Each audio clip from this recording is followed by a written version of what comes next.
Private కాలేజీలకు తెలంగాణ హైకోర్టులో ఊరట లభించింది. జీవో నెంబర్ 9లోని మార్గదర్శకాలపై స్టే విధించింది. విచారణలో ప్రభుత్వాన్ని హైకోర్టు పలు ప్రశ్నలు సంధించింది. ఫీజు రీయింబర్స్మెంట్ కు ఎంత బడ్జెట్ కేటాయించారు, ఎప్పట్లోగా చెల్లిస్తారని ప్రశ్నించింది.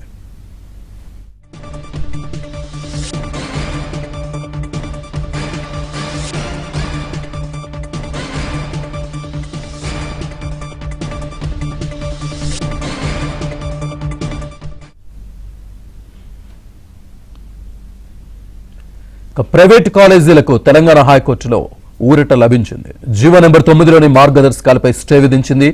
విచారణలో ప్రభుత్వాన్ని హైకోర్టు పలు ప్రశ్నలు సంధించింది. ఫీజు రియంబర్స్మెంట్ కు ఎంత బడ్జెట్ కేటాయించారు, ఎప్పట్లోగా చెల్లిస్తారని ప్రశ్నించింది. పూర్తి డీటెయిల్స్ మా కరెస్పాండెంట్ ప్రవీణ్ అందిస్తారు. ప్రవీణ్, ప్రైవేట్ కళాశాలల ఫీజు రింబర్స్మెంట్ వ్యవహారానికి సంబంధించి మరోసారి తెలంగాణ హైకోర్టు కీలక ఆదేశాలు జారీ చేసింది. ఇప్పటికే జీవో నెంబర్ 9లో కొన్ని మార్గదర్శకాలపైన స్టే విధిస్తూ కూడా తెలంగాణ హైకోర్టు ఈ రోజు నిర్ణయం తీసుకుంది. విద్యార్థుల నుండి ఫీజులు వసూలు చేయవద్దంటూ కూడా ఇప్పటికే జీవో నెంబర్ 9ను తెలంగాణ రాష్ట్ర ప్రభుత్వం తీసుకొచ్చింది. ఆ మార్గదర్శకాలను ఆధారంగా చేసుకుని ఈ ప్రైవేట్ కళాశాల యాజమాన్యాల తరపు న్యాయవాది కూడా తమ వాదనలు వినిపించారు. ఎందుకంటే ఇటు రాష్ట్ర ప్రభుత్వము డబ్బులు చెల్లించక, మరోవైపు విద్యార్థుల నుండి కూడా ఫీజులు వసూలు చేయకపోవడంతో ఆ కళాశాలలు యాజమాన్యాలు నడపడం కొంత ఇబ్బందికరమైనటువంటి వాతావరణం ఏర్పడింది అనేటువంటి అంశాన్ని ప్రధానంగా న్యాయస్థానం దృష్టికి తీసుకెళ్లినప్పుడు తెలంగాణ హైకోర్టు కూడా కొన్ని కీలక ఆదేశాలు ఇచ్చింది, కొన్ని కీలక కామెంట్స్ కూడా చేసింది.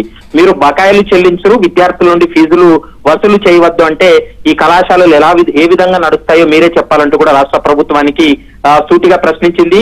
మరోవైపు ఆగస్టు అంటే 15th ఆగస్టు లోపు బకాయిలన్నీ కూడా క్లియర్ చేస్తామంటూ కూడా పబ్లిక్ ప్రాసిక్యూటర్ తన వాదనలు వినిపించడంతో తదుపరి విచారణ మంగళవారానికి వాయిదా వేసింది. మంగళవారం రోజు మరోసారి ఈ బకాయిలు చెల్లింపు వ్యవహారానికి సంబంధించి కూడా పూర్తి స్థాయిలో విచారణ జరిగేటువంటి అవకాశం అయితే కనిపిస్తోంది. అటు ప్రభుత్వం, ఇటు కళాశాల యాజమాన్యాల మధ్య విద్యార్థులు నలిగిపోతున్నారంటూ కూడా ఇప్పటికే విద్యార్థుల తరపు న్యాయవాది కూడా తన వాదనలు కూడా వినిపించడం జరిగింది. ఎందుకంటే ఇంప్లీడ్ అయ్యారు ఈ కేసులో ఇటు ప్రభుత్వం, మరోవైపు ప్రైవేట్ కళాశాల యాజమాన్యాలు ఈ పిటిషన్ లో విద్యార్థుల తరపున కూడా తమ యొక్క వాదనలు వినాలంటూ కూడా ఇంప్లీడ్ పిటిషన్ దాఖలు చేయడంతో దాన్ని కూడా అనుమతించినటువంటి పరిస్థితి ఉంది. ఈ బకాయిల ద్వారా దాదాపు second year, third year, fourth year students నష్టపోకుండా ఉండాలనేటువంటి అంశాన్ని ప్రధానంగా న్యాయస్థానం దృష్టికి తీసుకెళ్లాం.